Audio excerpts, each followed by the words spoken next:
नमस्कार दोस्तों, आपका स्वागत है अजब गजब दुनिया चैनल पर। आज हम आपको अघोरियों से जुड़ी कुछ बातें बताने वाले हैं जो आपके होश उड़ा देंगी। आइए जानते हैं क्या है।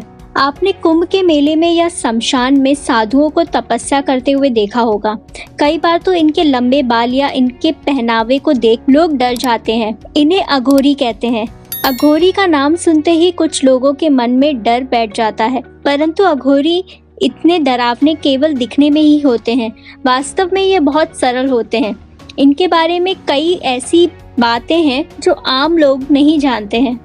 आज हम आपको उन्हीं बातों के बारे में बताने जा रहे हैं। तो आइए जानते हैं कि कौन होते हैं अघोरी। अघोरी को कुछ लोग अघौर भी कहते हैं। अघोरी का अर्थ होता है अघौर, जो सीधे या सरल होते हैं, जिनके अंदर कोई भेदभाव की भावना नहीं होती। कहते हैं कि अघोरी बनना बहुत ही मुश्किल होता है। अघोरी लोग साधना करते हैं और जब उनकी साधना पूर्ण होती है तो उसके बाद अघोरी हमेशा के लिए हिमालय चले जाते हैं। आइए जानते हैं कि अघौर पंथ की उत्पत्ति और उसका इतिहास क्या है। अघौर पंथ के प्रेरता भगवान शिव माने जाते हैं। कहा जाता है कि भगवान शिव ने स्वयं अघौर पंथ को प्रतिपादित किया था। अवधूत भगवान दत्तात्रेय को भी अघौर शास्त्र का गुरु माना जाता है। अवधूत दत्तात्रेय को भगवान शिव का अवतार भी मानते हैं। अघौर संप्रदाय के विश्वासों के अनुसार ब्रह्मा, विष्णु और शिव इन तीनों के अंश और स्थूल रूप में दत्तात्रेय जी ने अवतार लिया था। अघौर संप्रदाय के एक संत के रूप में बाबा कीनाराम की पूजा होती है। अघौर संप्रदाय के व्यक्ति शिव जी के अनुयायी होते हैं। इनके अनुसार शिव स्वयं में संपूर्ण है और जड़ चेतन समस्त रूपों में विद्यमान है। इस शरीर और मन को साध कर और जड़ चेतन एवं सभी स्थितियों का अनुभव करके इन्हें जानकर मोक्ष की प्राप्ति की जाती है। प्रमुख अघोर स्थान। वाराणसी या काशी को भारत के सबसे प्रमुख अघोर स्थान के तौर पर माना जाता है। भगवान शिव की स्वयं की नगरी होने के कारण यहाँ विभिन्न अघोर साधुओं के तपस्या की है। यहाँ बाबा कीनाराम का स्थल है, जिसे एक महत्वपूर्ण तीर्थ भी माना जाता है। काशी के अतिरिक्त अघोर साधकों के लिए गुजरात के जूनागढ़ का गिरनार पर्वत भी एक महत्वपूर्ण स्थान है। जूनागढ़ को अवधूत भगवान दत्तात्रेय के तपस्या स्थल के रूप में भी माना जाता है। क्या आप जानते हैं कि अघोर शमशान में क्यों जाते हैं? मुर्दों का मांस व कफन आदि को क्यों अपनाते हैं?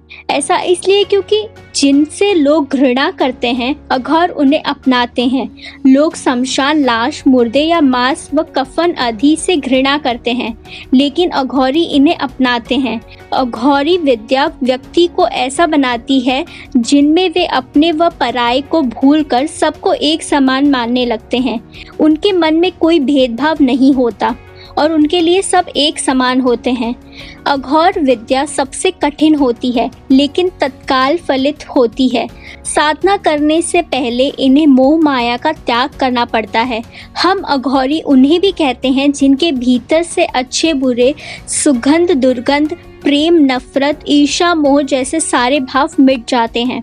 अघोरी बनना बहुत ही मुश्किल इसलिए भी है क्योंकि वे लोग खाने के बारे में भी इतना नहीं सोचते।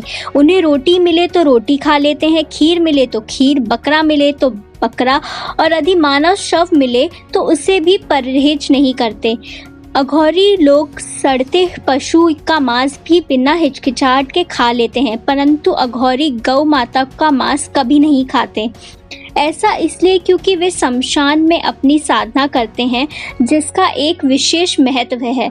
अघोरी जानना चाहते हैं कि मौत और वैराग्य क्या होता है, व्यक्ति के मरने के बाद आत्मा कहाँ चली जाती है और क्या आत्मा से बात की जा सकती है। ऐसे बहुत सारे कारण हैं जिनकी वजह से अघोरी शमशान में रहना पसंद करते हैं।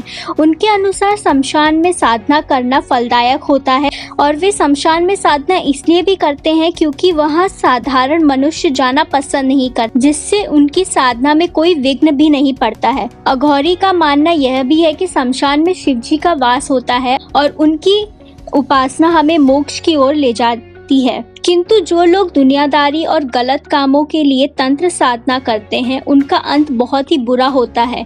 भूत पिशाचों से बचने के लिए अघोरी के पास खास मंत्र होते हैं। साधना करने के बाद अघोरी धूप लगाकर दीप दान करते हैं और फिर उस मंत्र का जाप करते हैं। इसके बाद चिता के चारों ओर लकीर खींच देते हैं, फिर तुताई बजाना शुरू करते हैं और साधना शुरू हो जाती है। ऐसा करके अघोरी अन्य प्रेत पिशाचों को, चित्ता की आत्मा और खुद को अपनी साधना में विघ्न डालने से रोकते हैं। ऐसा कहा जाता है कि अघोरी जो मांगते हैं वो लेके ही जाते हैं। यदि वो क्रोधित हो जाते हैं तो तांडव करने लगते हैं या बुरा भला कहकर श्राप देने लगते हैं।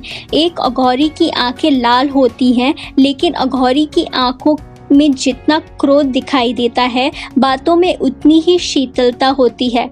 कफन के काले वस्त्रों में लिपटे अघोरी बाबा के गले में धातु की बनी नरमुंड की माला लटकी होती है। नरमुंड ना तो वे प्रतीक रूप में उसी तरह की माला पहनते हैं, हाथ में चिमटा कमंडल, कान में कुंडल, कमर में कमरबंद और पूरे शरीर पर राख मलकर रहते हैं। वे साधु अपने गले में काली ऊन की एक जनेऊ रखते हैं। जो लोग अपने को अघोरी व अघोर बतलाकर इस पंथ में अपना संबंध जोड़ते हैं, उनमें अधिकतर शव साधना करना, मुर्दे का मांस खाना, उनकी खोपड़ी में मदिरा पान करना, घिनौनी वस्तुओं का व्यवहार करना भी दिखाई पड़ता है, जो कदाचित कपालिकों का प्रभाव है।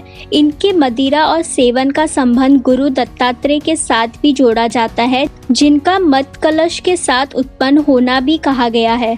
अघोरी कुछ बातों में उन जोगी अघोरी से भी मिलते जुलते हैं जो नाथ पंथ के प्रारंभिक साधकों में गिने जाते हैं और जिनका अघोर पंथ के साथ कोई भी संबंध नहीं है।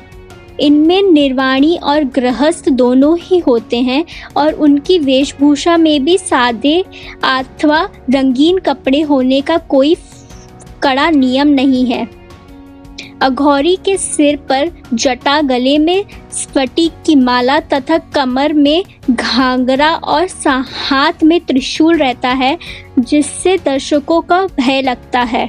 इसी तरह की और जानकारी के लिए जुड़े रहे हमारे चैनल अजब गजब दुनिया के साथ। हमारे चैनल को सब्सक्राइब करना ना भूलें और अगर आपको यह वीडियो पसंद आया हो तो ज़रूर अपने दोस्तों और परिजनों के साथ इसे शेयर कीजिए। धन्यवाद।